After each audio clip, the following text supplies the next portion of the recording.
그리스도인들 자체가 원래 그리스도인이라는 그 자체가 그 예수를 믿는 사람의 그런 별칭입니다.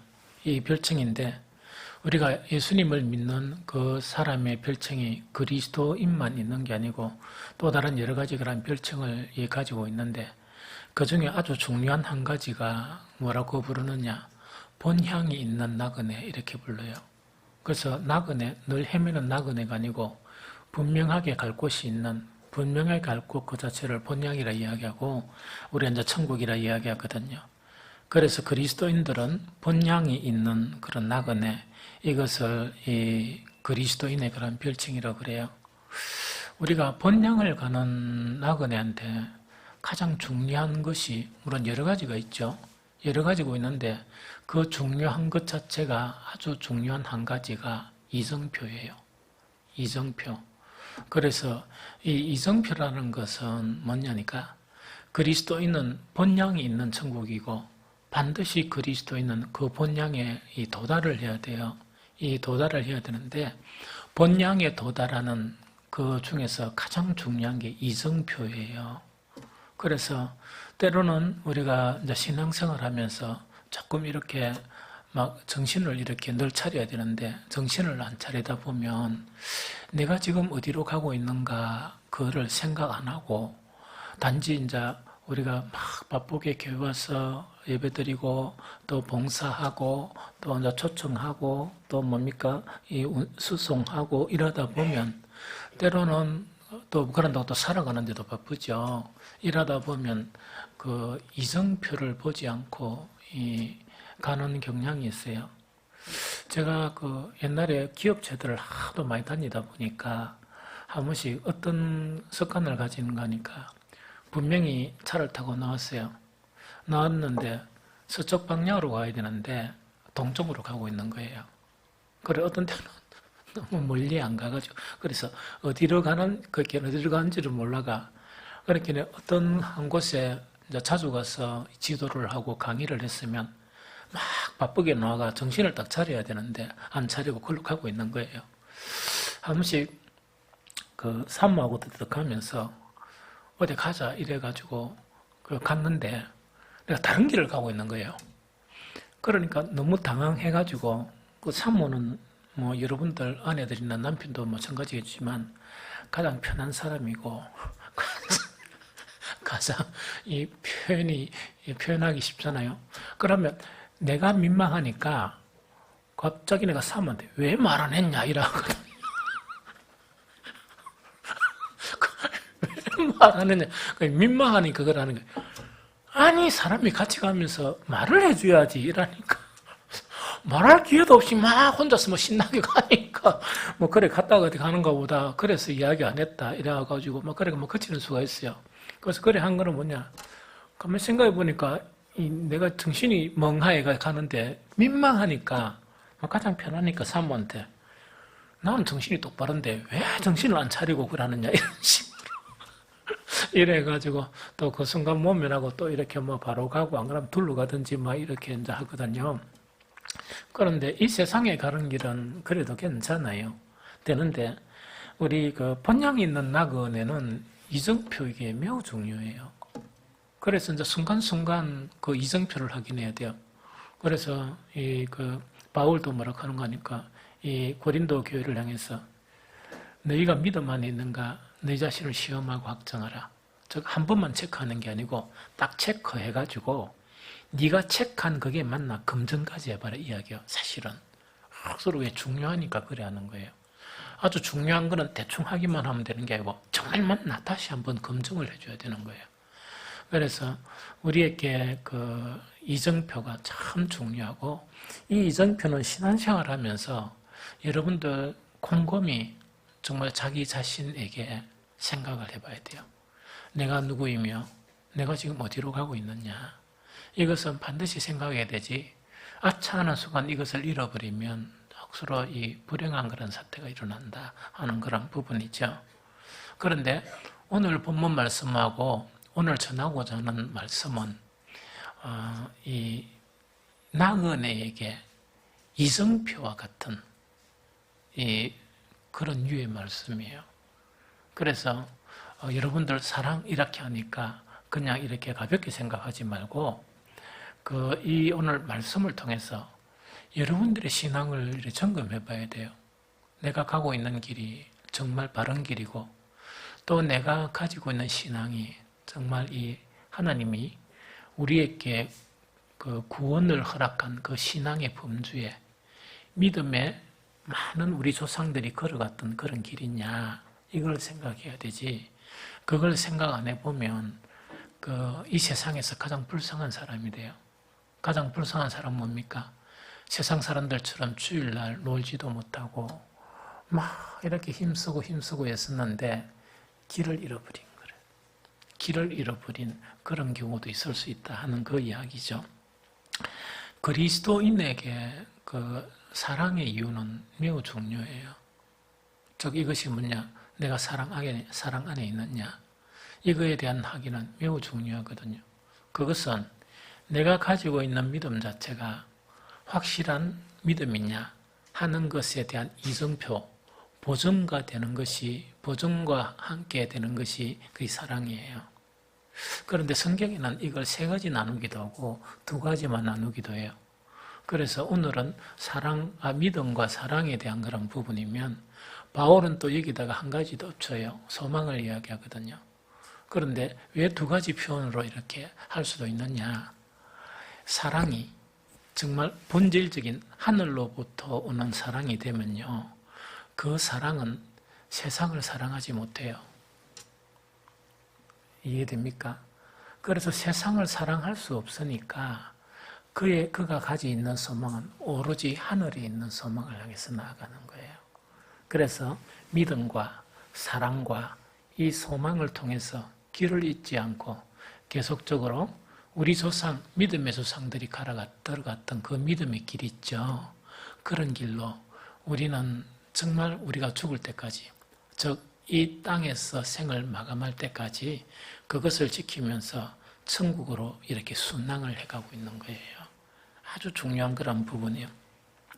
그러면 사랑이란 것이 왜 중요하냐? 우리 신앙생활에서 제일 첫 번째로 예수님은 직접 가르치고 있는 것이 뭐냐?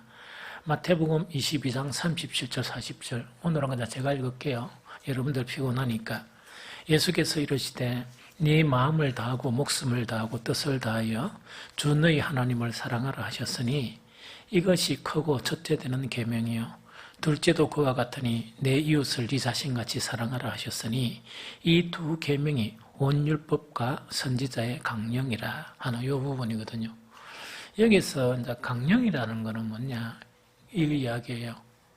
우리가 이제 책이 있죠. 책이 있으면 100페이지, 200페이지, 400페이지잖아요. 사실은 이 책의 내용을 알라 그러면 서문을 읽어보면 돼요.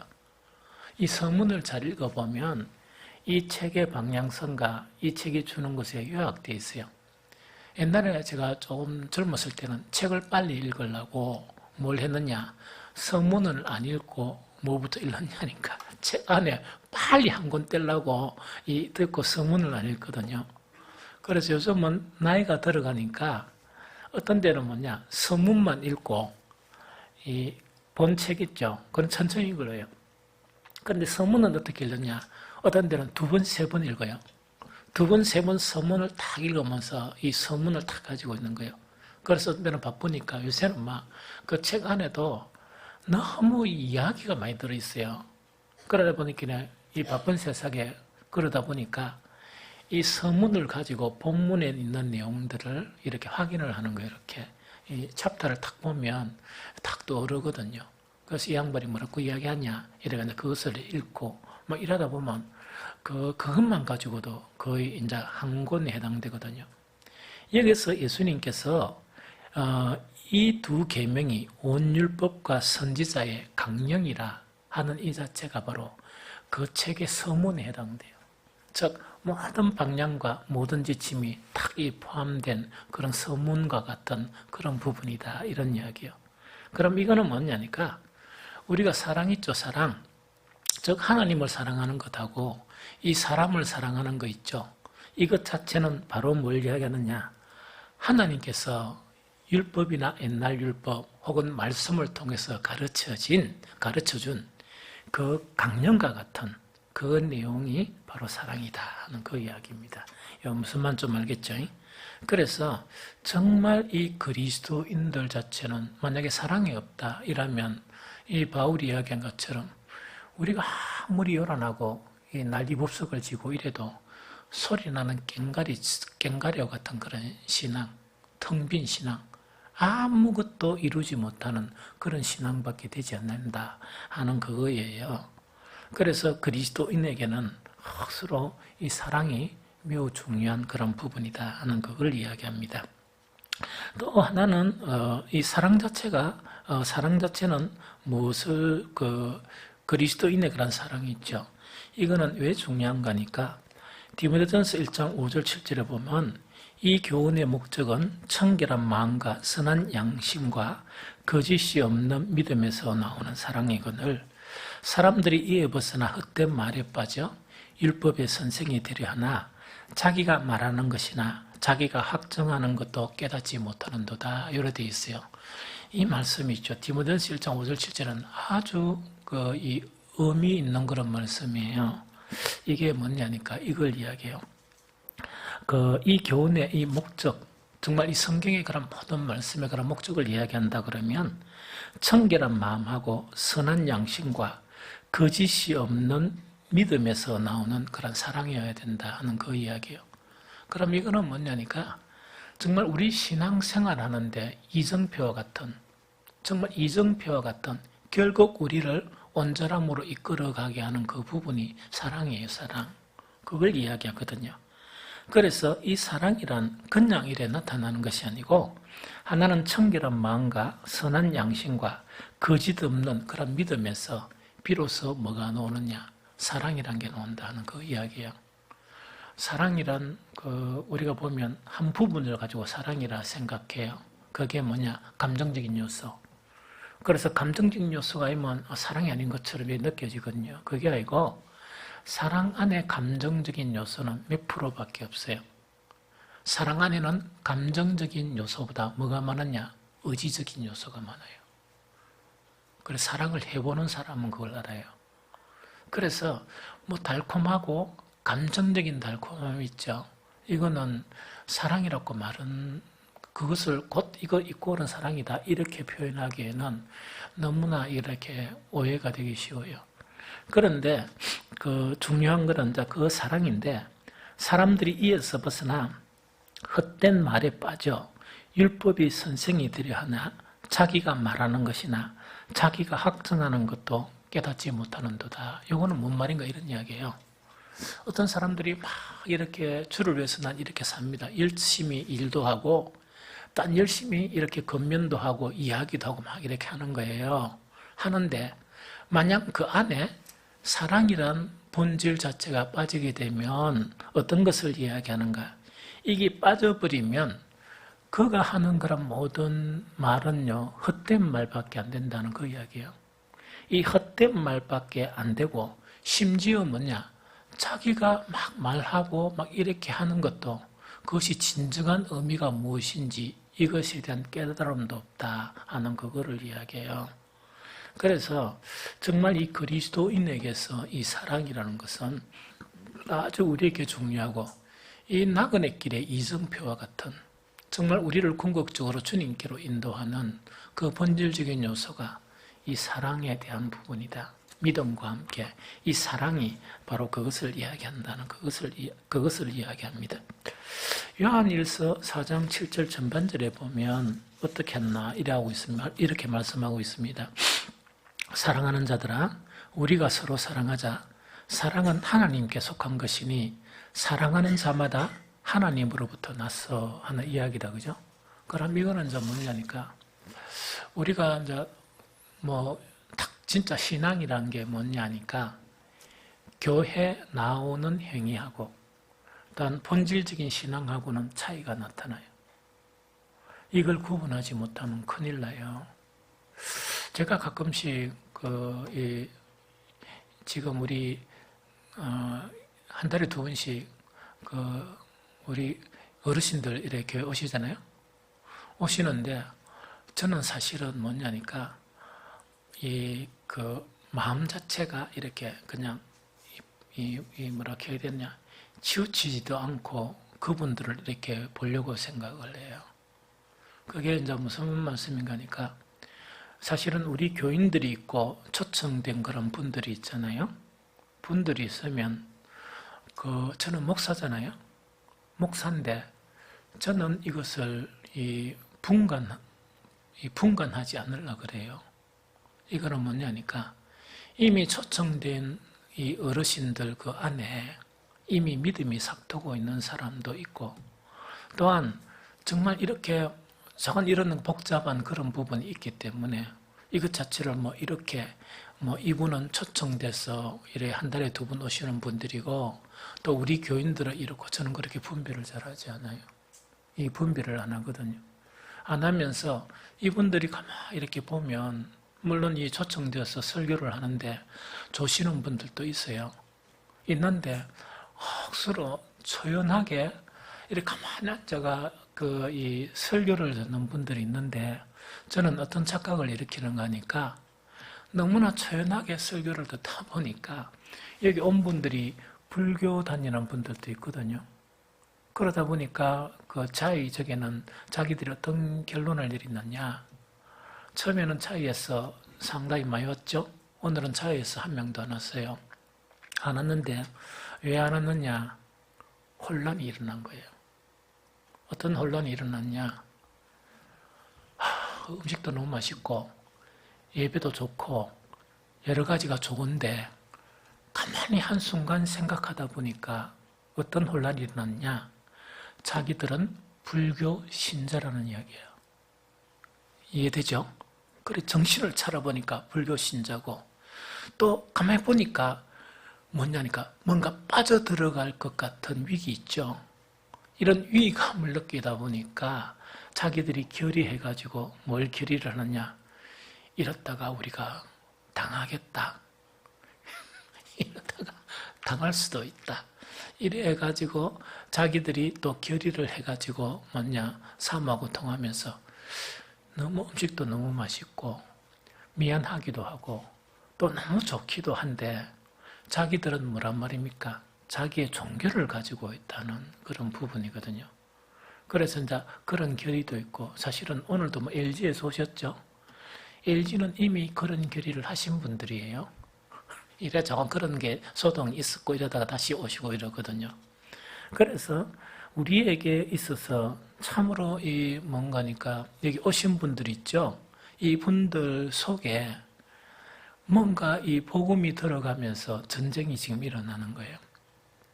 이 전쟁이 일어나면서 그런 전쟁의 과정이, 우리는 이렇게 생각하면 돼요. 한 주에 무더기로 결석했다 그래서 우리는 패배했는가 보다. 그게 아니고, 단지 승리를 위해서 한 발 뒤로 물러선가 보다. 그러면서 또 땡글고 이러다 보면 기이하고 놀라운 일들이 이렇게 나타난다 하는 그 부분을 이야기해요. 그래서 정말 이제 중요한 거는 뭐냐니까, 이 사랑이라는 그 부분 있죠. 이 부분 자체에서 사랑이 있어야 뭐가 되느냐? 무엇이었냐? 하나님으로부터 날 수 있는 그 부분이 돼요. 그래서 요한일서 4장 7절 전반에 보면, 사랑하는 자들아 우리가 서로 사랑하자. 사랑은 하나님께 속한 것이니 사랑하는 자마다 하나님으로부터 났어. 이렇게 되어 있습니다. 믿음의 본질은 어디에 시작하느냐? 하나님으로부터 나는 그때부터 믿음이 시작돼요. 그럼 이거는 어떤 이야기? 이런 이야기입니다. 교회를 오래 다녔죠? 오래 다녀도 하나님으로부터 나는 경험이 없으면 그냥 교회를 오래 다닌 거예요. 또 우리 성도예요, 사랑하는. 왜? 사랑하는 성도도 이래요. 그러나 참 믿음 자체는 어디서부터 시작되느냐? 하나님으로부터 나야 그때부터 참 믿음이 시작이 돼요. 그런데 하나님의 놀랍고 신기한 방법은 뭐냐? 여러분들 주일날 초청하고 막 이렇게 하니까 이분들이 막 계속 손님으로만 보이죠? 아니에요. 하나님 편에서는 이미 구원의 그런 역사가 일어나면서 하나님으로부터 난 그런 사람들이 생길 수가 있는데 이분들은 아직 그렇게 대한 말로 표현하거나 행동으로 표현할 수 있는데 익숙하지 않는 사람들이 있어요. 그래서 여러분들 생각하면서 이 어르신들이 오면 이분들은 손님이고 교회에 초청받은 손님이고 우리는 하나님의 백성으로서 초청하는 사람이고 이렇게 생각하면 오해가 될 수 있어요. 오해가 될 수 있어요. 이 무슨 말 알겠죠? 그래서 이런 부분을 참 잘 알아야 돼요. 그래서 이 사랑이란 부분은 얼마나 중요한가니까 그 사랑 자체가 우리의 믿음이란 거 있죠. 믿음이란 건 이 이야기겠죠. 단지 들어보세요. 세상에 살다가 복음의 권면을 받은 거예요. 그런데 꼭 그런 사람만 있는 게 아니고 처음부터 이렇게 거듭난 사람도 있을 수 있어요. 하나님이 하시는 거니까 알 수가 없죠. 그런데 보편적으로 믿음을 선택하는 거는 어떻게 선택하는 거니까 막 듣다가 불평도 하다가 아니라 거절도 하다가 막 이렇게 듣다 보니까 내 의지와 내 지성을 가지고 판단을 해요. 판단을 하면서 내 의지로 그래 교회 나가볼게. 이렇게 해야 하는 것이 교회 출석의 시작이 이루어져요. 그런데 어떤 사람은 교회 출석이 이루어졌어도 1년이 지나도 거듭난 체험이 없고 2년이 지나도 없고 5년이 지나도 없고 10년이 지나도 거듭난 체험을 하지 못하는 사람이 있어요. 그런데 거듭난 체험 자체는 어디에서부터 시작이 되는가 하니까 본질적인 이기적인 사랑의 사람에서 하나님의 사랑 자체가 주입이 되든지 혹은 깨달음이 있든지 이렇게 되면서 어떤 체험이 나타나는가? 거듭남의 체험이 나타나는 거예요. 그게 참 성도라 그래요. 그래서 우리 할머니들, 할아버지들 오시죠? 그래서 한 번씩 이야기 듣는 게 미안해서 못 가겠다. 미안해서 못 가겠다. 왜 미안한가 하니까 좀, 이제 살아오면서, 그래도 우리 피카소 공교회가 이 어르신들은 하도 음식을 많이 보고, 또한 음식상을 많이 받아봐가지고, 이분들은 성경 가지고 분별하는 능력은 없습니다. 그러나 밥 딱 먹어보면 이 정성이 있었나 없었나 그거 대번에 알아요. 그럼 내가 왜 그걸 강조하느냐? 최선을 다해서 음식을 하고 정성을 다해서 음식하는 것을 왜 강조하느냐? 이분들은 그런 부분에 베테랑이에요. 베테랑이에요. 이분들이 전부 다 대부분 아파트 살아요. 대부분 아파트 살아가 3분의 2가 돈이 없고 그 다음에 뭐냐니까 음식 사 먹을 능력이 없는 사람들이 아닌 건 아니에요. 그런데 모두들 이 주일날 와서 음식 먹고 좋아해요.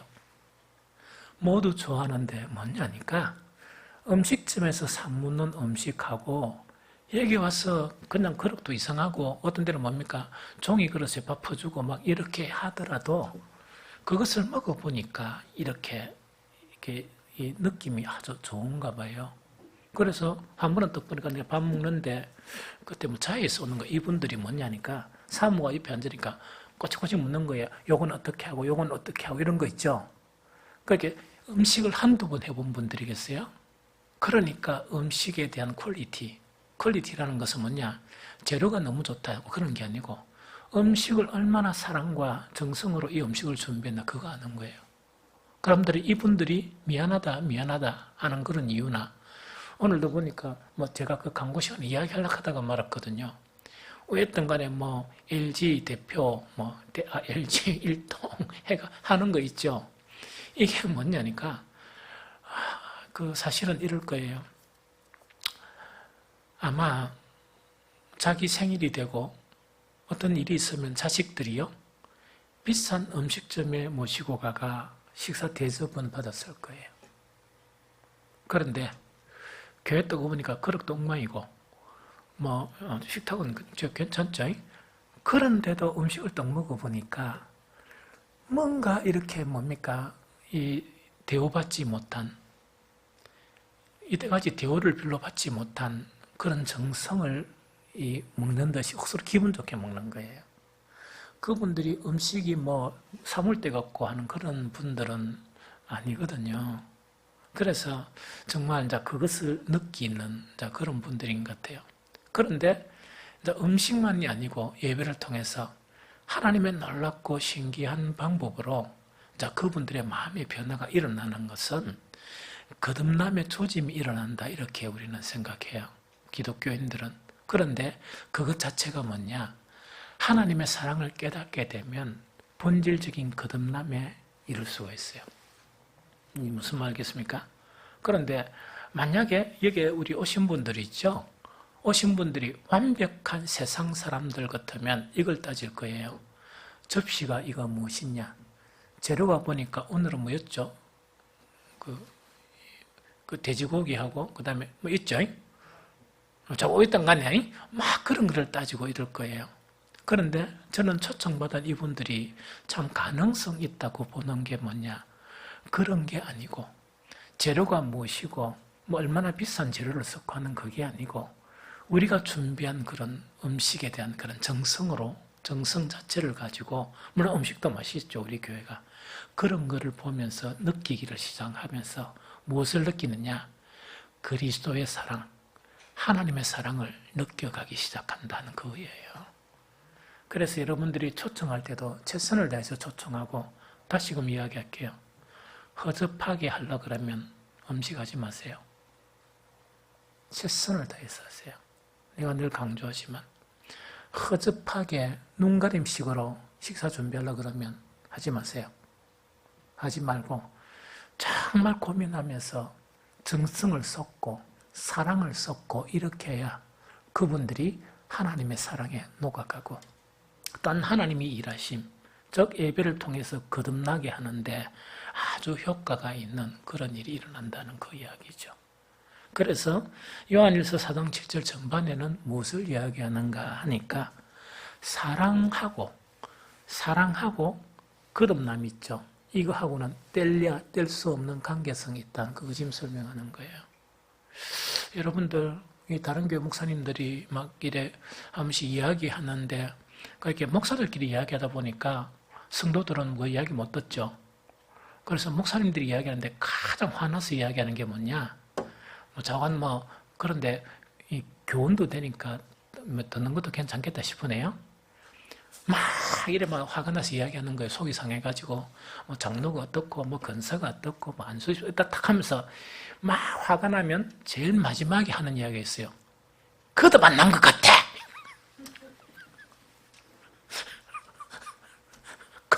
그러니까 자기가 이때까지 당한 거를 아마 화풀이 하는가 봐. 딱 하면서 얼굴을 보면 저는 가만히 보면 너무 재밌어요. 와, 되게 당했구나. 억수로 힘들었구나. 막 이렇게 이야기하면서 목사님들 정말 내가 보니까 그것도 만난 것 같아요. 막 흥분을 해가지고. 그런데 그 말이 그냥 화나서 하는 이야기가 아니고 직분도 하고 관계없어요. 거듭남이라는 거는. 사실은 관계가 아니거든요. 직분을 다 받다고 해서 거듭났고 평신도라고 해서 거듭만나고 그건 아니에요. 거듭난다는 것은 어디로부터 오느냐? 사람의 행위가 아니고 하늘로부터 와요. 하나님으로부터 오는데 그 거듭난 자체의 본질적인 그런 표현이 뭐냐? 하나님의 사랑이 관여한다 하는 그 부분을 이야기해요. 이해가 되죠? 또 요한일서 4장 7절 후반부에서 8절에 보니까 일어났어요. 하나님을 알고 사랑하지 아니하는 자는 하나님을 알지 못하노니 이는 하나님은 사랑이심이라 하는 이 말씀이다. 그죠? 그런데 이제 대부분 어떤 분들은 이랬다 보면 그 세상적인 지식 자체는 이렇게 많은 그런 부분들의 배경이 없는데 이야기하다 보면 이야기가 참 잘 통해요. 그렇게 성경 말씀을 너무 쉽게 아는 거예요. 너무 쉽게 이해하는 거예요. 참 신기하죠? 또 어떤 분들은 보면 세상적인 지식이나 또 똑똑해요. 딱 똑똑하고 이런 게 많은데 보면 한 번씩 그런 부분이 꽉 막혀 있는 그런 분들을 이렇게 보게 돼요. 그것이 왜냐니까 하나님을 아는 지식은 어떻게 하는가? 사랑으로 하나님을 알게 돼요. 그 사랑이라는 것은 뭐냐? 인간의 사랑이 아니고 하나님의 사랑을 경험한 그 사랑이 하나님을 알게 되는 거예요. 왜? 하나님의 본질을 한마디로 표현하면 사랑으로 표현하거든요. 이 무슨 말인지 알겠죠? 그래서 우리 초청된 분들 속에서 제가 오늘 이제 설교를 이렇게 막 했죠. 설교를 하면서 이 사람들의 얼굴을 턱 쳐다봤어요. 얼굴을 턱 이제 세워보는데 신기한 분 몇 분을 본 거예요. 그게 뭐냐니까 거의 초청하고 한 번도 안 빠진 그 분이 있었어요. 그런데 우리가 몇 번 했는가는 잘 모르겠지만 근데 제가 보면서 거의 주무셨거든요. 거의 주무셨는데 오늘은 딱 보니까 깨어 계신 거예요. 깨어 계신 거예요. 깨어 계신 건데 그냥 깬 게 아니고 이제 설교자는 여러분들은 저 얼굴 보죠? 저는 여러분들 얼굴 보잖아요. 참 하나님이 이렇게 잘하셨다 생각이 들어요. 뭔가 느낌이 있어요. 느낌. 말할 수 없는 그런 느낌을 가지고 있거든요. 야, 저분이 말씀을 받아들인다 하는 느낌이 들었던 거예요. 이때까지 주무시던 분이. 너무 신기해. 그래서 제가 뒤에서 오늘 인사할 때 특히 더 반갑게 인사했습니다. 이렇게. 왜냐니까 이분 속에 하나님의 역사가 일어나기를 간절히 기대를 하는데 오늘이 그날이 아니냐 하는 그것 때문에 막 이렇게 한 거예요. 참 신기하죠? 그런데 이제 그런 게 이제 일어나는 거예요. 그런데 또 한 번을 이랬다 보니까 이게 뭐냐니까 오늘 그 설교를 이래 하는데 내가 몇 번을 봤어요. 이렇게 요짝에 계신 분인데 몇 번을 봤는데 설교 시간 그 짧은 시간 동안 얼굴에 표정이 있죠. 이 표정이 미묘한 그런 변화의 표정이 있죠. 이게 막 나타나는 거예요. 그런데 그 박자 있죠. 박자가 설교하고 비슷하게 박자를 맞춰서 이게 좀 이해되겠습니까?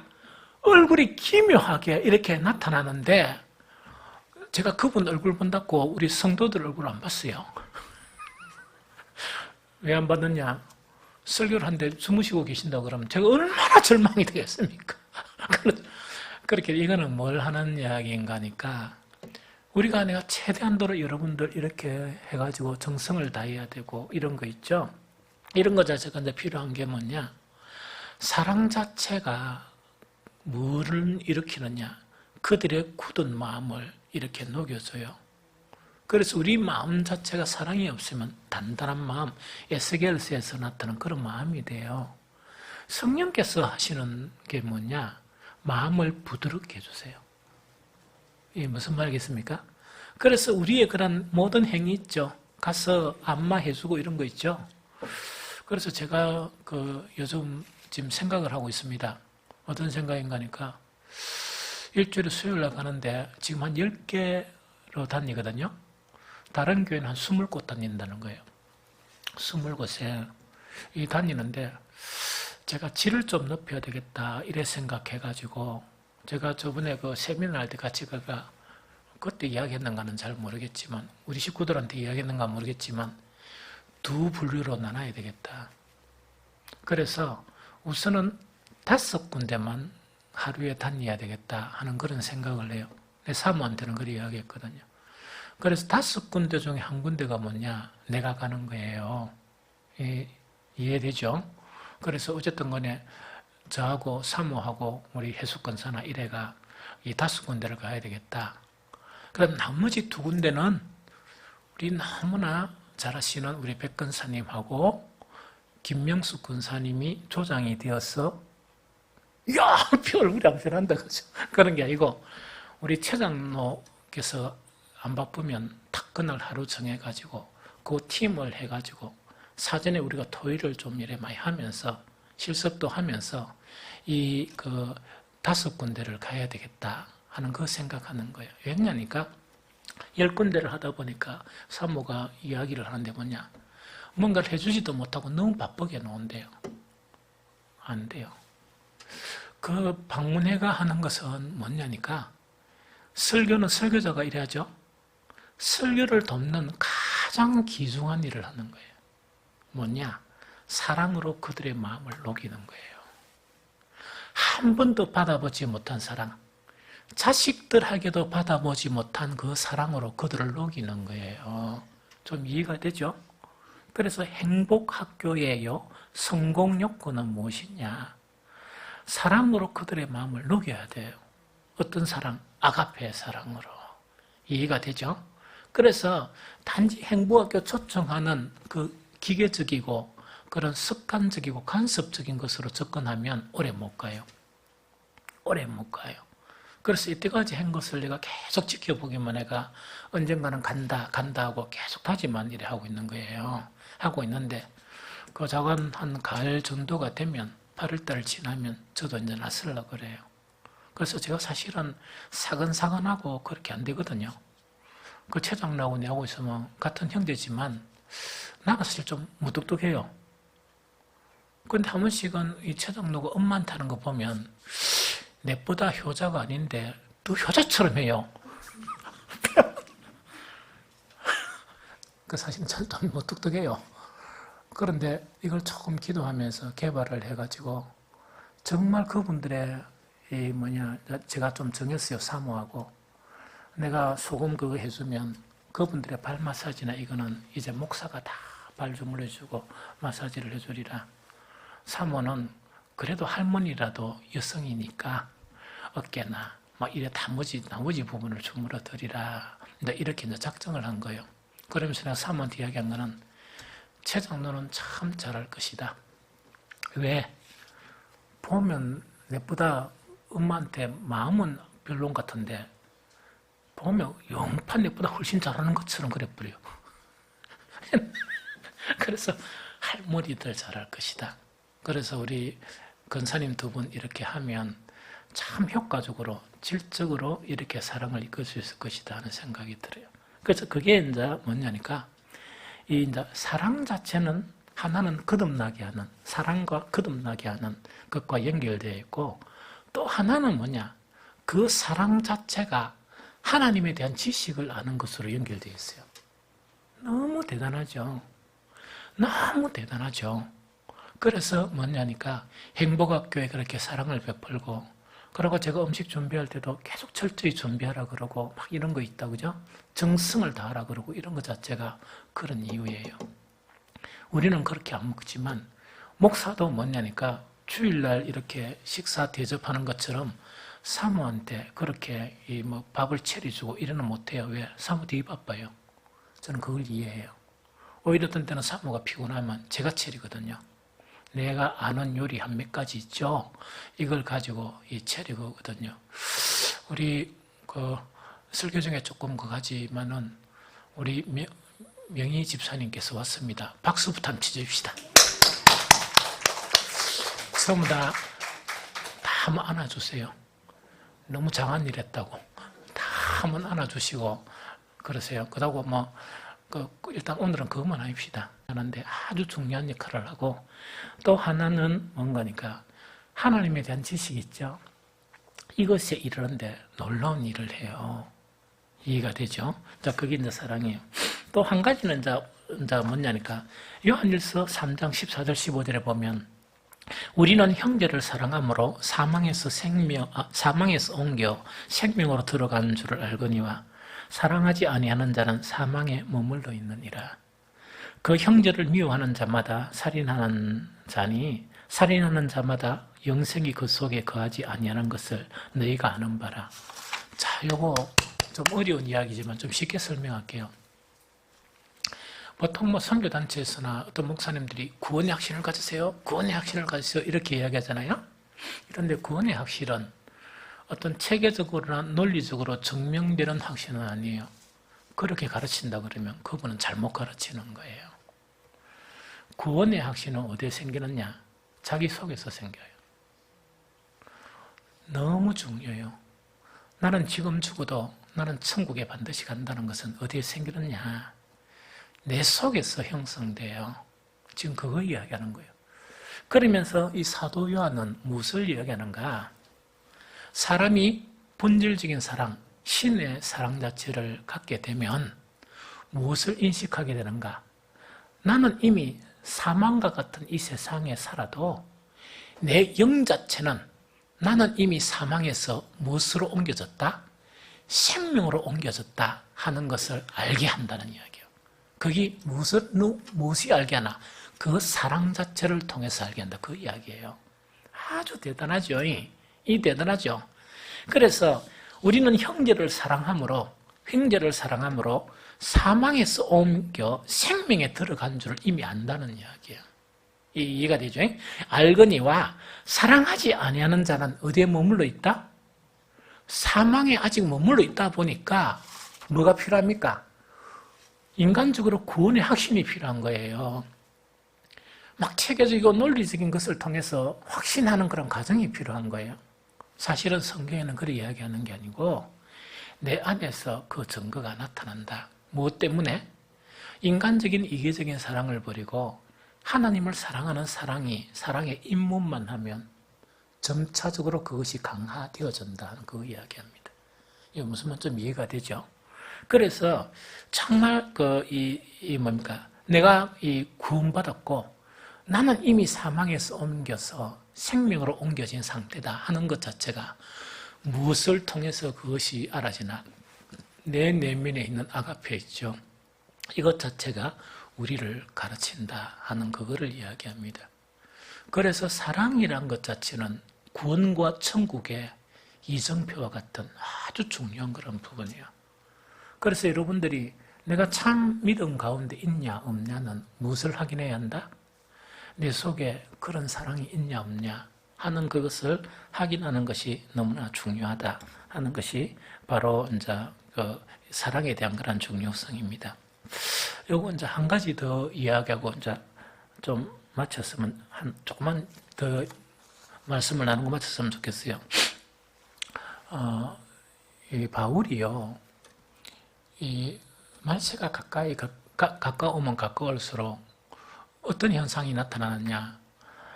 이게 뭐냐? 믿음을 지키기가 힘든 그런 세대. 그래서 그걸 말세에는 고통하는 때가 이른다. 이렇게 예언을 하고 있어요. 다시 이야기할게요. 예수님이 오실 날이 가까우면 가까울수록 사람은 고통하는 때가 이르는데 이때 고통이 못 먹고 못 살아서 고통하는 게 아니고 믿음을 지키기가 힘들어서 고통하는 때가 이른다는 그 이야기입니다. 그러면서 바울이 뭐라고 얘기하는 거니까 말세가 되면 될수록 믿음에서 고통하고 믿음에서 떨어지는 사람이 있는데 그 중에서 가장 핵심적인 현상이 어떤 현상인가? 사람이 자기를 사랑하는 것이다. 이렇게 되어 있어요. 이게 무슨 말이겠죠? 자기를 사랑하는 것이란 건 하나님의 사랑이 아니고 자기 본위의 사랑을 하는 것이다. 즉 이기적인 사랑을 하는 것이다. 자기 가족 뭐 이런 거 있죠. 이것밖에 생각하지 못하는 그 사랑을 하는 것이다. 이렇게 이야기합니다. 그러면서 너무 이제 이것인데 사랑의 변질 자체는 말세가 당하면 당할수록 믿음에서 떠나는 본질적인 문제가 바로 뭐냐? 사랑의 변질이다. 즉 이렇게 이제 아가페적인 사랑을 했다가 그것이 세상이 변해가면서 아가페적인 사랑 자체가 없어지면서 자기만을 사랑하는 거예요. 저는요, 오늘날 교회의 현실에 보면 그것이 나타나고 있어요. 옛날에 제가 같은 땅에 같은 세대에 살지만은 제가 좀 젊었을 때는 교회 안에 연합되는 사랑이 있었어요. 또는 교제가 있었거든요. 그래서 그래도 막 최고의 그런 수준은 아니라도 어느 정도의 수준이 가정과 가정에서 일어나고 이런 거 있죠. 이 무슨 말이겠죠? 이 가정에 무슨 문제가 좀 쫙쫙 뛰어와가 있답니까? 자기 일처럼 싸워주기도 하고 막 이런 거 있죠. 막 이런 것들이 계속 있었는데 요즘 그런 일 하면 큰일 나요, 교회에서. 이게 뭐냐? 가족 단위로 이렇게 하면서 단지 여기서 모여서 예배 드리는 거는 뭐 밥같이 먹고 잘하면 1년에 한 번씩 뭐 우리 수양회 같이 가고 이런 거 있죠. 그런 관계로 전락하는 거예요. 그거는 기독교의 전락이에요. 그거는 이제 기독교의 전락이거든요. 그래서 말세가 되면 될수록 이기적이고 그 다음에 개인적이고 이런 것으로 전락해버린다는 그거 자체를 지금 설명합니다. 그러면서 정말 이 사랑 자체는 사랑이 없어지는 거 있죠. 자기를 사랑하는 것은 제일 첫 번째 순번 1번에 뭐가 생기는가? 돈을 사랑하는 문제로 이렇게 결과가 나타나는 거예요. 좀 이해가 됩니까? 옛날에는 뭐냐니까 요새도 그렇지만 참 이렇게 남을 돕고 이러는데 많이 가지지 않는데 자기 내일 쓸 것도 없으면서 그걸 다 줘버리고 이런 일들이 허다하게 일어났었어요. 사실은 막 그런 일들이 일어나는데 요새는 좀 더 사람들이 계산을 하는 거예요. 계산을 하는데 내가 다음 달 내일 먹을 게 있나 없나 그거 계산하는 게 아니고 10년 후 20년 후에 내가 먹을 게 있나 없나 그거 계산하고 앉아있어요. 그러다 보니까 옛날하고 지금은요, 믿음의 후퇴라도 너무 믿음의 후퇴고 타락이라도 많이 타락된 현실의 모양 자체가 나타나는 거예요.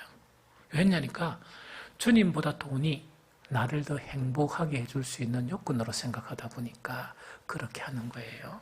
이해됩니까? 그런데 문제는 뭐냐?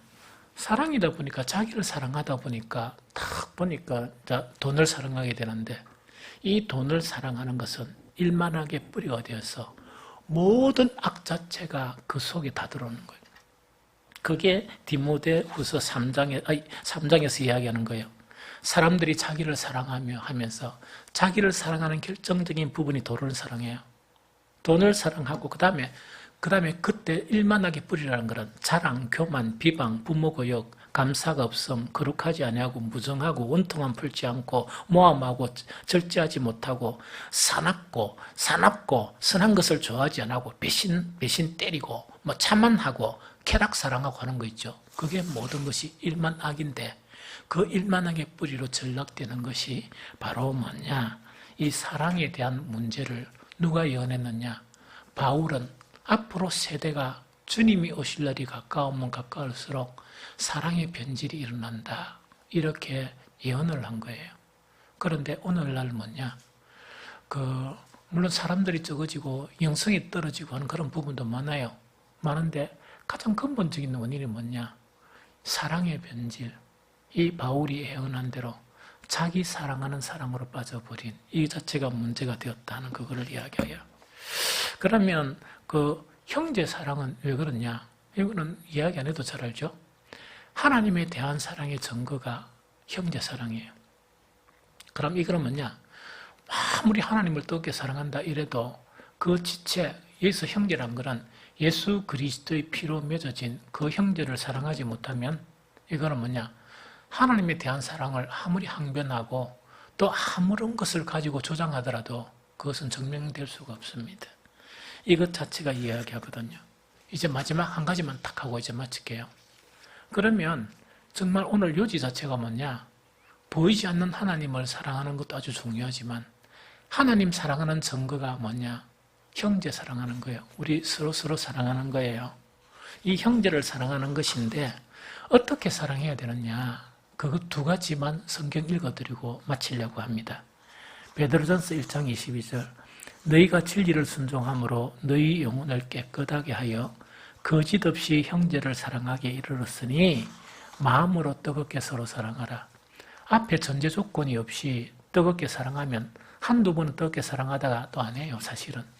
그러면 10번 같으면 8번, 9번 안 하고 한 번 한다는 이야기죠. 그럼 뜨겁게 그 사랑을 이렇게 할 수 있는 게 뭐냐? 끊임없이 진리에 순종해야 된다. 즉 복음에 순종하고 우리 영혼이 깨끗해져야 비로소 하나님의 사랑을 가질 수 있다. 그 하나님의 사랑으로 형제를 사랑할 수 있다 하는 그거를 이야기합니다. 거짓 사랑이 아니고. 그 다음에 두 번째 뭐냐? 요한 1서 3장 18절은 우리에게 어떻게 가르치고 있냐? 이렇게 가르쳐 있어요. 자녀들아, 우리가 말과 혀로만 사랑하지 말고 행함과 진실함으로 사랑해야 된다. 이게 성경에서 가르치는 사랑이에요. 백날 말 가지고 사랑한다느니 표현으로 사랑한다느니 이건 하면 안 돼요. 그래서 말은 좀 적게 하고 행동으로 표출하는 그런 사랑이 있죠. 이런 사랑 자체가 진정한 형제를 사랑하는 것이다 하는 것을 우리에게 가르치고 있습니다. 이제 말씀을 정리할게요. 우리에게는 이정표가 필요해요. 믿음의 이정표는 사랑이에요. 왜? 하나님의 본질은 사랑이고 이 지식이 필요한 것도 사랑이고 또 하나님께로 이끌어가는 것도 사랑이어야 돼요. 그래서 우리는 정말 이 시대에 사랑은 사랑인데 많은 그리스도인들이 변질된 사랑을 사랑으로 붙잡고 있어요. 그거는 복음에서 나타난 사랑은 아니에요. 복음에 나타난 사랑은 뭐냐? 이타적인 사랑이에요. 그 이타적인 사랑으로 형제를 뜨겁게 사랑하는, 또한 복음에 관한 사랑은 복음을 순종하지 않으면 절대로 못하는 사랑이 하나님의 사랑이에요. 그래서 그 사랑이 있나 없나 하는 것을 여러분들 스스로 성찰하고 관찰하시기 바랍니다. 산을 옮길 만한 믿음이 있어도 사랑이 없으면 아무것도 아니에요. 천사 같은 말을 이렇게 들려줄지라도 사랑이 없으면 소리나는 꽹과리밖에 되지 않는다 하는 것이 성경에서 가르치는 아주 중요한 거예요. 그래서 제가 혹시 계속 주기적으로 사랑에 대한 설교를 안 한다 손치더라도 여러분들은 끊임없이 한 번씩 탁 쉬면서 이정표를 바라보는, 그 이정표가 바로 무엇이냐?